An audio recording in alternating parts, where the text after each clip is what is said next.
Channel of Vadodara. વડોદરાના કારેલીબાગ વિસ્તારમાં આવેલ અંબાલાલ પાર્ક ગરબા ગ્રાઉન્ડ ખાતે મિલેટ મહોત્સવ અને પ્રાકૃતિક ફાર્મર માર્કેટ 2025નું વિશેષ આયોજન કરવામાં આવ્યું છે.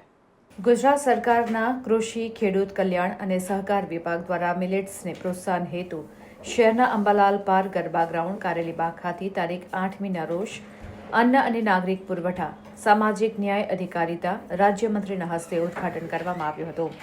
આ મિલેટ મહોત્સવ 2025નું 2 દિવસીય વિશેષ આયોજન કરવામાં આવ્યું છે, જેમાં મિલેટ્સની વિવિધ લાઈવ વાનગીઓના ફૂડ કોર્ટ, પ્રદર્શન સ્ટોલ તેમજ નિષ્ણાંતો દ્વારા મિલેટ્સનું આહારમાં મહત્વ અંગેના માર્ગદર્શન સેમિનારની સાથે જ સાંસ્કૃતિક કાર્યક્રમો યોજાશે.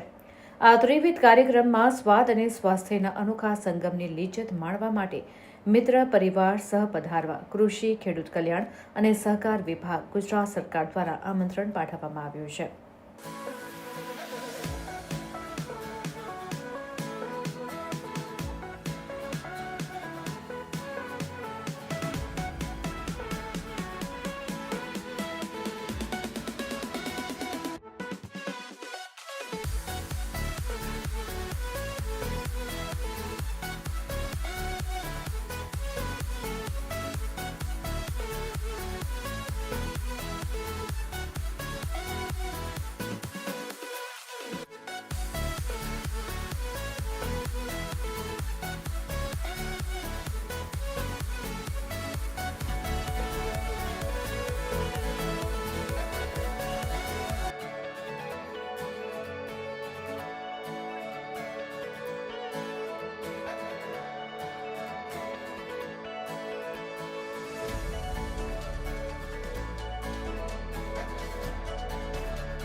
આપણા દેશના વડાપ્રધાન શ્રી નરેન્દ્રભાઈ મોદી સાહેબ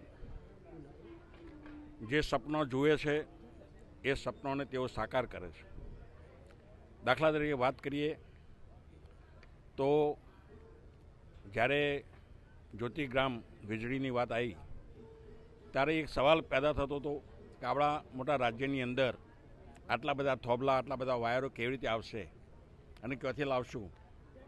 છતાંય એમનું જે વિઝન હતું તો એ જ્યોતિગ્રામ લાયા અને છેવાડાના આ રાજ્યના છેવાડાના ઘર સુધી એમને વીજળી પહોંચાડી.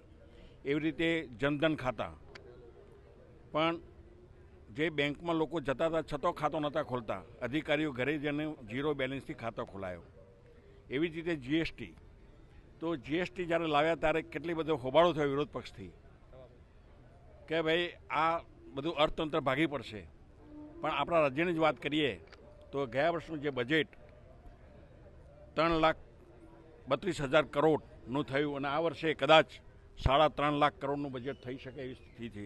એટલે વિક્રમી આવક જેને કહી શકાય એવું એમ મોદી સાહેબે જે એમને સપનું આવ્યું અથવા તો એમનો જે વિચાર આવ્યો એમણે જે અમલમાં મૂક્યો એવી રીતે આ જે મિલેટની વાત છે એ મિલેટ 2023ની અંદર મિલેટ વર્ષ તરીકે એમને ઉજવવાનું નક્કી કર્યું અને 2023ની અંદર એમને સમગ્ર દુનિયાની અંદર એક મેસેજ કર્યો કે ભાઈ આ મિલેટ માં તમે જોડાઓ અને આનો અનુભવ તમે કરો. તો 72 જેટલા દેશો આ મિલેટની અંદર વિશ્વના 72 જેટલા દેશો આમાં જોડાયા.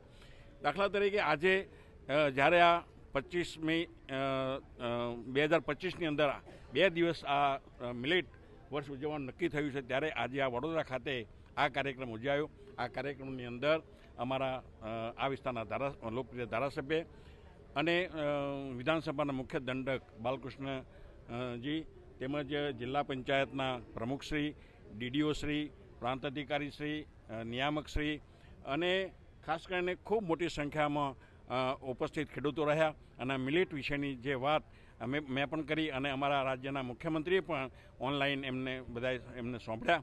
એટલે મિલેટ વર્ષ એટલા માટે મોદી સાહેબના વિચાર આવ્યો છે અને મને એમ લાગે છે કે આ એટલું બધું સફળ થશે મિશન કે દાખલા તરીકે રાસાયણિક ખાતર, જંતુનાશક દવાઓના કારણે આજે કિડની ફેલ થાય છે, આજે રોગો વધી ગયા છે, ટીબી એમ એવા ભયંકર રોગો જે રાસાયણિક ખાતરો અને જંતુનાશક દવાઓના કારણે થઈ રહ્યા છે. હવે એમાંથી જો છુટકારો મેળવવો હોય તો આપણે આ મિલેટ ને આપણે અપનાવવું જ પડશે અને આપણે જે જાડા ધાન્ય જે કહેવાય છે, દેશી ધાન્ય જે કહેવાય છે એને અપનાવીશું તો મને એમ લાગે છે કે એમાં આપણને ખૂબ સુખાકારી મળશે. અસ્તુ. ભારત માતા કી જય.